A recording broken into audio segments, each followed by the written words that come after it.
अस्सलाम वालेकुम व्यूअर्स, आज हम बना रहे हैं बारबेक्यू जो बहुत ही मज़े के और टेस्टी बनकर तैयार होते हैं।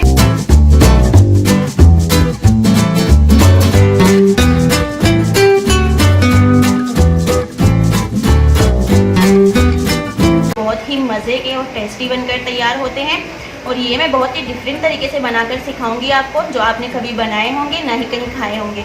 तो बहुत ही ज़बरदस्त रेसिपी है, मेरी रेसिपी को ज़रूर से ट्राई करें। तो आइए देखते हैं इसके लिए हमें क्या क्या चाहिए। अगर आप मेरे चैनल पर पहली बार आए हैं तो सब्सक्राइब किए बिना मत जाइएगा और पास में जो बेल आइकॉन है उसे ज़रूर प्रेस करें। इससे ये होगा कि मेरी आने वाली हर नई रेसिपी आपको सबसे पहले मिलेगी, जो बिल्कुल फ्री है। तो बारबेक्यू बनाने के लिए यहाँ पर मैंने बीफ की बोटियाँ ली हैं, तकरीबन 2 kg के करीब है, और मैंने इस तरह से इनकी बोटियाँ करवा ली हैं।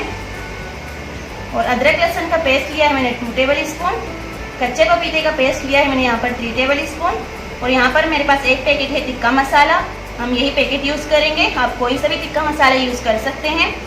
और यहाँ पर मिल्क पे की क्रीम है मेरे पास, ये 200 ml है और इसका मैं तकरीबन हाफ़ यूज़ करूँगी। और यहाँ पर मेरे पास है चिली गार्लिक सॉस, ये तकरीबन 250 ग्राम है और इसका मैं हाफ़ यूज़ करूँगी। और यहाँ पर मेरे पास एक पैकेट है टोमेटो केचप, ये हम पूरा पैकेट यूज़ करेंगे और तकरीबन ये 100 ग्राम है। तो आइए देखते हैं इसको हम किस तरह से मैरिनेट करेंगे। तो इसमें हम सबसे पहले डालेंगे अदरक लहसुन का पेस्ट और ये कच्चा पपीता। आप सेम यही रेसिपी मटन में भी बना सकते हैं। और ये डाल देंगे पूरा एक पैकेट मसाला। आप ज़्यादा स्पाइसी पसंद करते हैं तो आप हरी मिर्चों का पेस्ट भी इसमें डाल सकते हैं और मसाला आप ज़्यादा भी इसमें यूज़ कर सकते हैं। अब ये केचप डाल देंगे, पूरा एक साशा में यूज़ कर रही हूँ।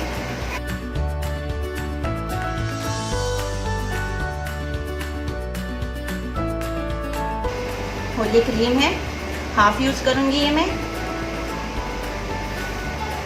चिली गार्लिक सॉस है, ये भी हाफ डालूँगी मैं। अब इसे अच्छे से मिक्स कर लेंगे और हाथों की मदद से ही आपको इसे मिक्स कर लेना है ताकि अच्छे से मैरिनेट हो जाए।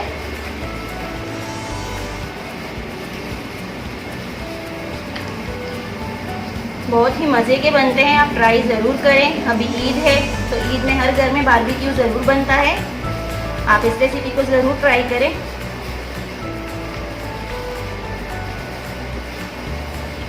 बस इसी तरह से अच्छे से मिक्स कर लेना है। नमक मैंने ऐड नहीं किया इसमें क्योंकि मसाले में ऑलरेडी नमक होता है। बस ये मिक्स हो चुका है। हम इसको मैरिनेट के लिए रख देंगे फ्रीज में तकरीबन 3 से 4 घंटे के लिए। फिर मैं आपको दिखाती हूँ किस तरह से हम ये बनाते हैं। तो चले मिलते हैं 3 से 4 घंटे के बाद। और यहाँ पर हमारे 4 घंटे पूरे हो चुके हैं, तो आप देख सकते हैं गोश्त भी हमारा अच्छे से मैरिनेट हो चुका है। ये सीफू पर लगा रहे हैं और बहुत ही जल्दी तैयार होने वाली है। फिर मैं आपसे ज़रूर दिखाती हूँ, शेयर करूँगी आपसे। और इसके साथ मैंने चटनी भी बनाई है, उसकी रेसिपी मैं आपको ज़रूर दूँगी। तो मिलते हैं थोड़ी देर के बाद।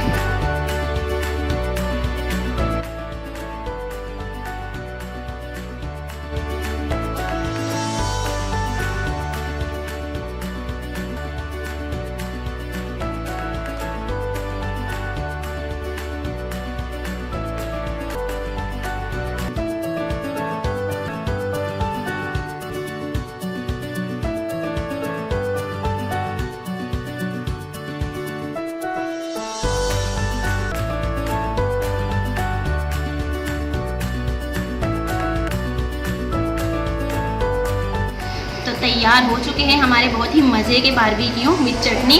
और इस चटनी की रेसिपी मैं आपसे ज़रूर शेयर करूंगी और मुझे कमेंट बॉक्स में ज़रूर बताइएगा कि आपको मेरी ये रेसिपी कैसी लगी है। और मेरी वीडियो को लाइक करें और ज़्यादा से ज़्यादा शेयर करें और मुझे फीडबैक ज़रूर दें। तो एंजॉय करें ईद विद बारबेक्यू और मुझे अपनी दुआओं में याद रखिएगा। अल्लाह हाफिज़।